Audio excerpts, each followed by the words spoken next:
even within the motherhood spectrum, there were folks literally at every phase. There were affirmative no's, there were, I'm not sure, there were, I can't, and there were even, I had someone that was a mom and just wanted to understand, maybe like you, Beth, where someone else may fall or how to support friends. It was really kind of beautiful, and I think a little like microcosm of probably most of humanity and where they fall.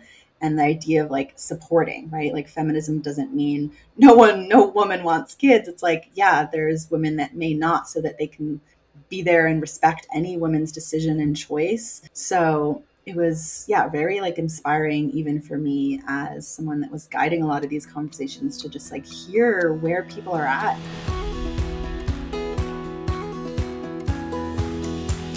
I'm very excited and very grateful to have our next guest on the podcast, Joanna. We reached out. One of the pleasures of social media is connection. And I have been following her on Instagram for quite some time, and I've really resonated with her content, but just her way of engaging. It's so genuine and it's so authentic. And I resonated so much with everything that she would put on there. And in the same field, it's so nice to have colleagues that you resonate in that way and connect in that way. And so we were perfect strangers when I reached out. And the reason that I reached out was Joanna had put a book on Instagram that she was reading. And it's this book right here that we're going to be talking about today, Women Without Kids, The Revolutionary Rise of an Unsung Sisterhood. And this is what I love about you and how authentic you are and how kind is that as soon as I reached out, and you're very busy and you responded right back to me. And here we are today recording this episode. And what I felt was so important was to add another voice to this conversation we're having about women, about journeys, about women being empowered and their journeys being validated. And so we're going to be talking about this book today. But before we jump into that, I'd love for you to share more with our audience about you, who you are, and your work. Yeah, I'm so excited to be here and talk a little bit more about the book and how it syncs up with any offerings or conversations that you have with other folks. I am a therapist, big feeler, empath, Enneagram 4, INFP, all the things. And I have a private practice where I support women and work on mental health. And then I have another business on Feels & Co. where I offer like groups and things like this that are fun, creative projects like book clubs and sort of, Instagram mental health content. Well, thank you so much for being here. Thank you for being a part of this conversation and be willing to share and talk about this. The conversations we have around journeys looking different and, or egg freezing or these milestones or these expectations is that, if you don't mean it, if you don't meet those milestones, it means something. But what if you don't want those milestones is sort of, I think, what this book is talking about and speaking to the demographic of women that make a choice not to have children, and what are the assumptions around that. And you and I have talked, prior to this recording about, the name that Ruby wanted to initially call this book, which is Selfish, CUNT, which I won't say here. Can you speak a little to the assumptions you feel like you've heard about this choice? Totally. Yeah. So interestingly, I had met Ruby at a wellness conference earlier in my career, and I was probably in my early 20s, and I had never heard someone ever, a woman, someone socialized as a woman, talk about the decision to not have a child, where the conversation often lies with maybe women who can't, or there's a circumstance or other kind of tangible reason that we respect and acknowledge and have empathy for. The idea of the choice to not, even if someone has the procreative potential, is, I would say, a newer way that culture is having to respond. And so, yeah, even though her publisher didn't want to go forward with the CUNT title, the idea that a woman who may be able to and have reproductive capacity to have a child makes a choice to not means that they are selfish or some delusional person because of the expectations that you hinted at that we have for women. Yeah, she talks a lot in the book about how sort of this old idea, or not so old idea, that womanhood is synonymous with motherhood. What it means to make that choice, or what it means to make that choice and not as a woman, be a mother? What does that mean? So I loved this book, and even as a mother myself, like I could read this and really understand. It shed so much light on and validates this decision, you know. So even reading it, I could say to myself, yeah, this makes sense. I could see why women would make this choice. One concept I want to talk about in the book that I loved was the motherhood spectrum, that it's not this binary, either I want them or I don't want them, because I have so many clients, and maybe you do as well, and I do want to talk about your book club in a little bit, that fall somewhere on that spectrum and they don't know. And the not knowing is they judge that. I have clients that they think that something's wrong with them for not knowing. They're hypercritical of themselves or not falling in one camp. So I'd love for you to speak to sort of how you read that and what you thought of the motherhood spectrum. And then if you don't mind sharing where you are on that motherhood spectrum. Absolutely. If we consider just the idea of a spectrum offering other possible experiences, it makes so much sense, right? Like, how can every person have one experience? And especially when it comes to parenting or motherhood or any lived experience, that, yeah, it would make sense for there to be a kaleidoscope of thoughts and beliefs and internalized struggles around, especially a topic like motherhood. So I agree. I totally resonated with it. And it felt like an exhale to have language around the spectrum of motherhood, whether someone that she describes may fall on an affirmative no or an affirmative yes. And she even hints at, statistically, with a lot of her research and interviews, most people socialized as women fall somewhere in between, which is like, of course it does. Of course we do, just because any binary is going to be limiting and exclude certain experiences. And it sort of reminds me of culturally the shift that we've noticed around pregnancy, even feeling like there was this like super big connection and glow, and you just feel so amazing all the time. And we finally culturally given voice to, you know, folks struggling with pregnancy or it not being a pleasant experience or something that they really resented, or postpartum. And so just the cultural language that it's like feeling so validated for folks who don't fit into the conceptualization of pregnancy, and her Ruby offering even sort of this, motherhood spectrum, whether it's you've always wanted to have kids and you do still, or you've thought about it and you're not quite sure, or it doesn't quite line up with your life or financial situation, or you're struggling with infertility, or it's affirmative no, you've never wanted to and still don't.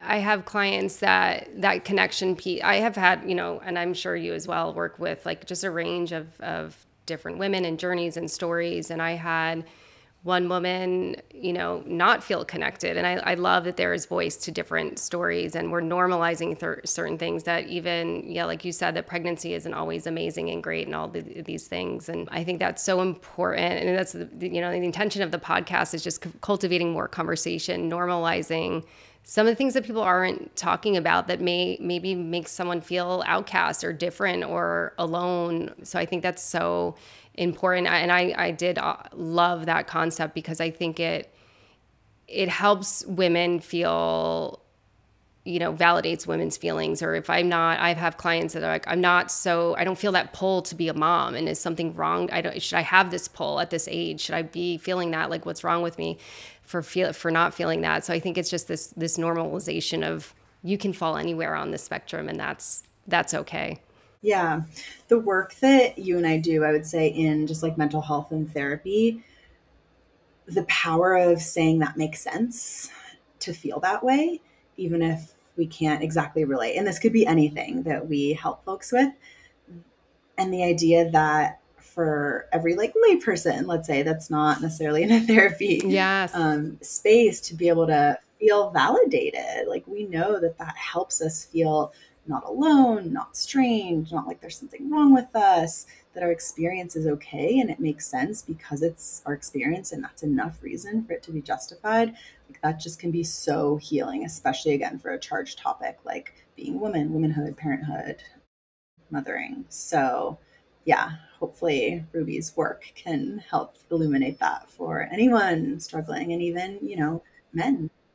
Well, yeah, and I think you just posting the book has been helpful, and I want you to share what that experience was like. I think you had said you were really surprised by the response, and you started a book club with this book. And I think the part of the title, the Unsung Sisterhood, that when women can find like-minded women that make the same choice, it is such this relief. I read another book, and I shared this with you. It's fictional, but it's same kind of character where she's watching her friends go through IVF or really want children, and she's struggling because she's like, I don't feel that. And in the book, they have also another group that she found herself in that was just it was like a sisterhood. It was like this club she finally felt like she belonged and was a part of, because there were women that were making similar choices. So I'd love to hear more about sort of the response you got from posting the book and what it was like to have the book club. Totally. Yeah.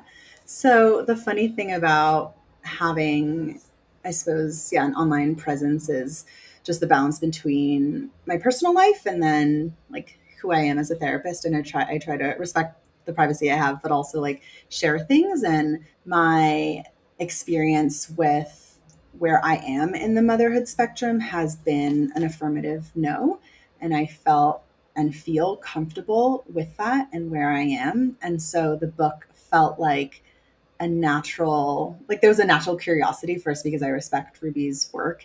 And then also, the title and the branding and the colors. And sometimes I'll share books that I'm reading that are thrillers or have nothing to do with mental health or self-help. And so this one felt like, okay, this is a decision that I feel comfortable with, and I imagine a lot of people aren't. And I'm sort of in this phase of mid 30s where I have a lot of friends having kids or struggling with fertility, and it's just like coming up in where you are, especially during, this phase of life. And so posting about it was just here's something I'm reading this month. And I could not believe the amount of messages and comments I got.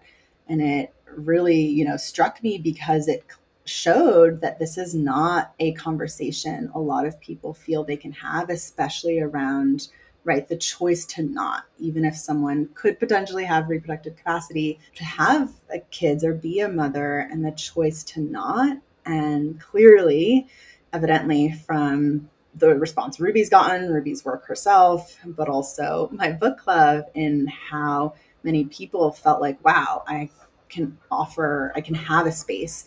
There's other people like me. I'm not weird. There's nothing wrong with me, even if it's a really small percentage of folks who may fall into that. And that felt like really powerful. And so I felt called to offer that for the few months that we were reading the book. Yeah, that's amazing. And I imagine women on the spectrum or affirmative no, just like you said, having that space, we're probably so grateful. Just to talk a little bit, if you don't mind, about your personal decision and arriving at your affirmative no. When we had spoken, I like what you said, that it doesn't mean that there's not grief in that decision, or, no choice is 100%. If you don't mind speaking to that for you, how you arrived at the decision and, your processing of that grief, and maybe what, externally, what other people thought of your decision, or assumptions maybe they made about your decision, or support you had or did not have in this decision. It's so complicated because I'm also someone socialized as a woman, and that was always something I thought I would be. I always thought I would be a mom. I thought I would have kids just because that's what you do or what is expected. And so it's always hard to tell, right? Was that something that I just had internalized? Was that actually in line? And then obviously becoming older and having to really think about that it's not some future fantasy, this is now. And is this something I want? And having a partner who, we've been talking about this for a few years. We've been together for quite some time, and we got married last year. And the question you often get after you get married is, when are you having kids? Yeah.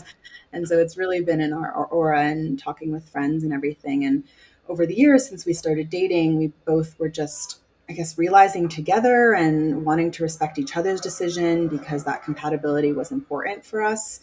We kind of needed to be on the same page. And so it just became something I kept thinking about.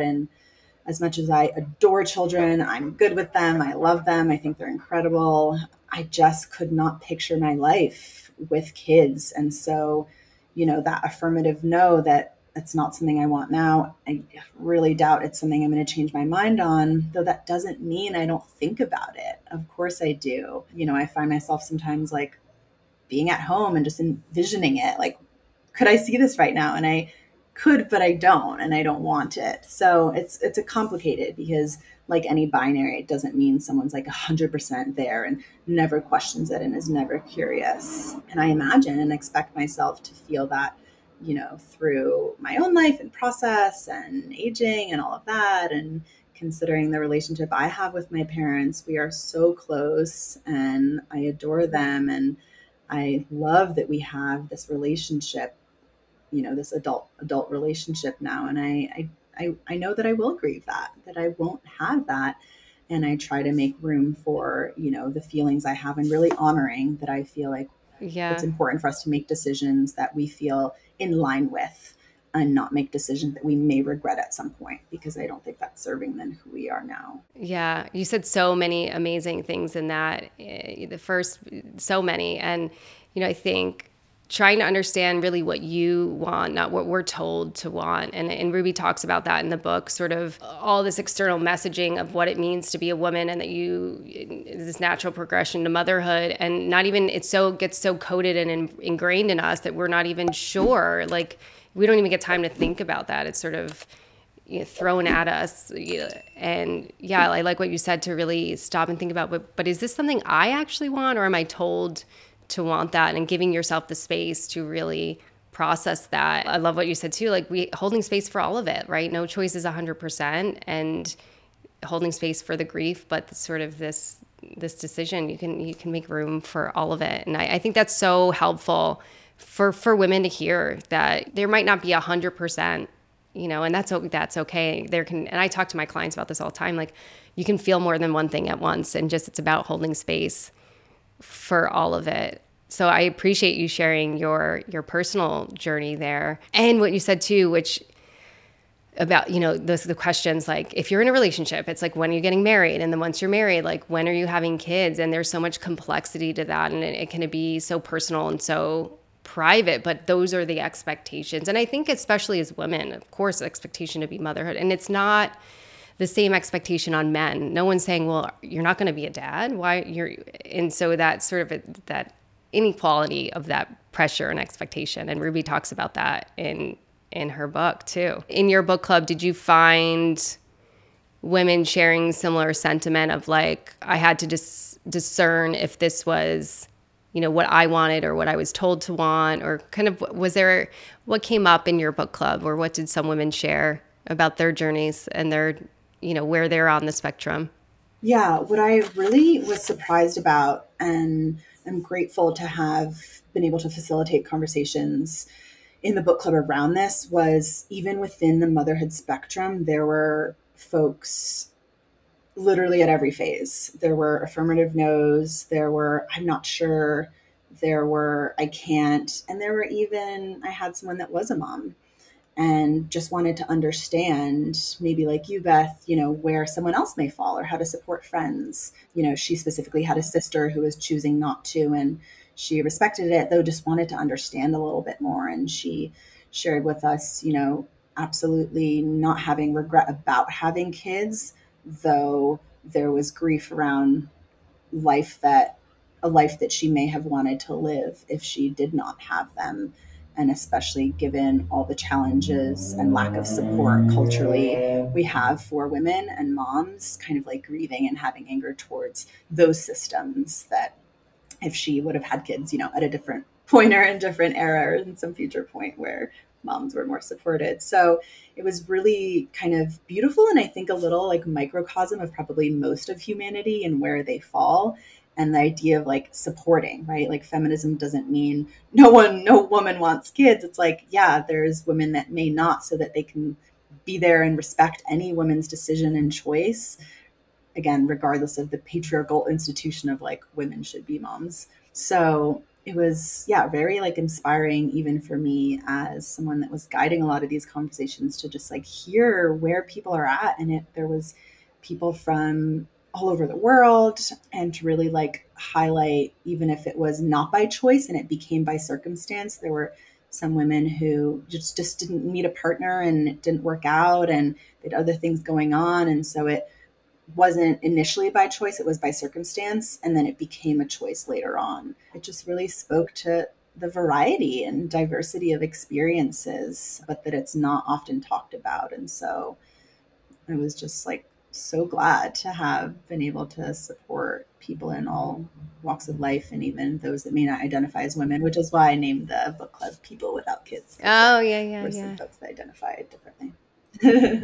I think, and we talked about this on the call, this feeling of like othered or outcast. And, you know, I think doing what you've done and bringing women that are on all like places in the spectrum help gain other understanding of other people's decisions or stories or paths. And like I said earlier, even for me reading the book, it gave me so much more insight as to why someone would make this choice. And I'm like, I totally get it. You know, I'm not a judgmental person by any means, but if someone is, I think reading this is helpful, or having groups like that is helpful. It's like, before I judge this, let me understand where you're at and let me understand your choice. And I think, you know, as a woman and, you know, just more community and compassion and understanding for each other's story, I think it could be hard. You have a camp of women that struggle with IVF and they could look at a woman that might make a choice not to, and there could be some anger and frustration there. I think conversation just cultivates more compassion and understanding, and we're all going through it, whatever that looks like in our own, you know, in our own unique ways. Everyone has struggles and challenges. So I love that you posted this book. I love that you had this book club. I think it's so important to have these conversations. And I love too, maybe we could talk a little bit about this. In the book, Ruby talked about some reasons, right? We talked about assumptions, like selfish women, but that really there are real valid reasons why women choose not to have children. And one being, you know, intergenerational trauma is a real thing, and women choosing to not pass that on to heal some of that. I think you mentioned this earlier, but just like this vision for your life, that you get to choose how you want to live your life. She also talked about the opportunity to connect to your most authentic self, right? Sort of moving away of the shoulds and the expectations. So I don't know if any of the women or you have more to share on like other reasons why, but I think, you know, even just those few are so valid. It's such a valid choice. And 100% what you said about sort of the support for mothers, like we are well behind in what we provide in terms of support for mothers and childcare and maternity leave. And we are certainly lacking in that area. Yeah.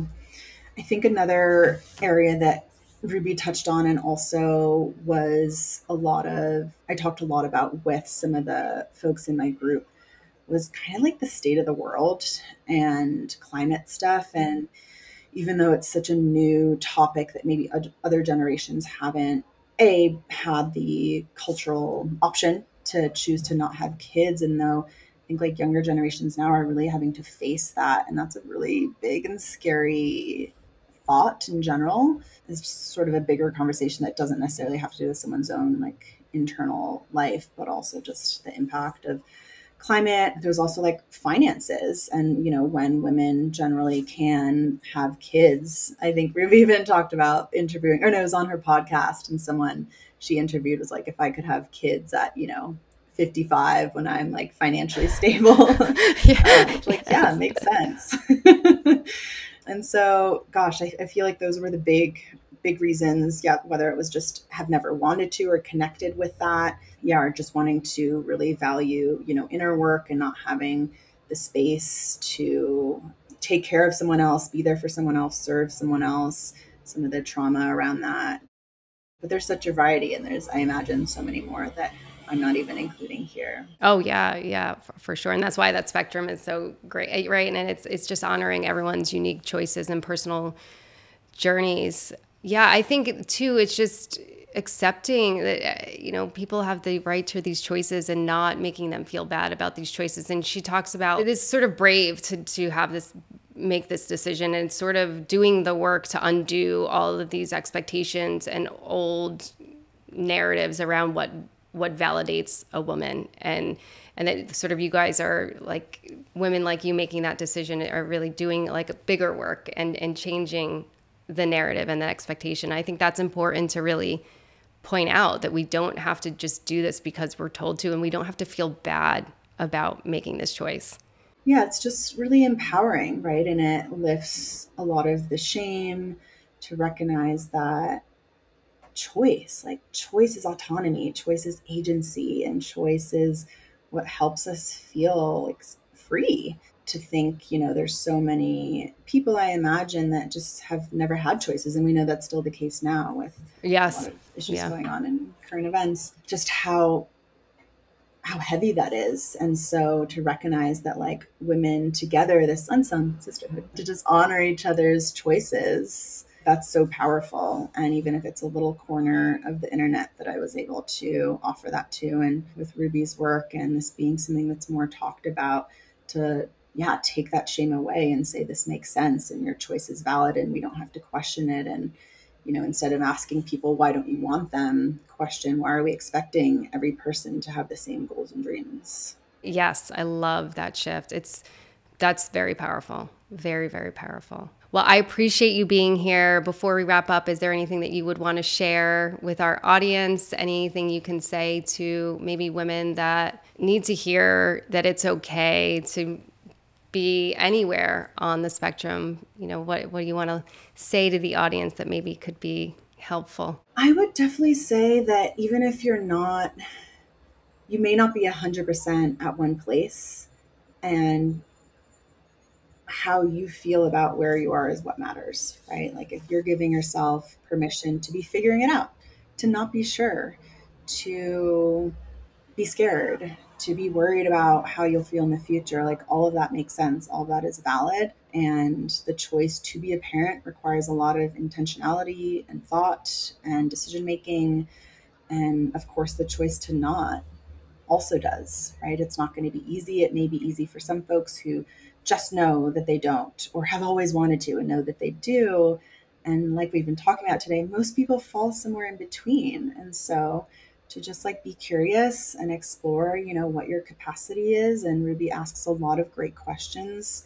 She has like a little inventory and, like, check in for how to think about what a life that is fulfilling means for you. And if kids fall into that, hopefully that's possible for you. And if they don't, like, then that's totally okay too. And that speaks to the choice to not, that you can have fulfillment and a life that feels meaningful without children, if that's what feels best for you. And every person's experience is theirs. And if we can all just be a little more understanding and compassionate. Oh, I love that. I love everything you said. And you're right. Ruby does a really great job of prompting some thought and asking some questions that help people get curious and help people start to understand where they fall on that spectrum. So I thought that was a really great resource in the book. So for anyone that's listening and they're resonating with this conversation, I would definitely get her book. It is really, really great. And it does help that reflection piece, and it's thought-provoking and it's compassionate and offers a lot of validation and normalization of falling somewhere on the spectrum. And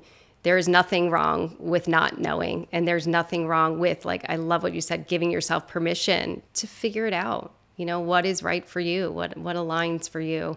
So I so appreciate what you post. I so appreciate the way you engage on social media. If you're not following her, you should. Please share everyone where they can find you on Instagram, because you're just your voice is so authentic and compassionate, and it is it's one of the positives of social media. Thanks, Beth. That's so humbling.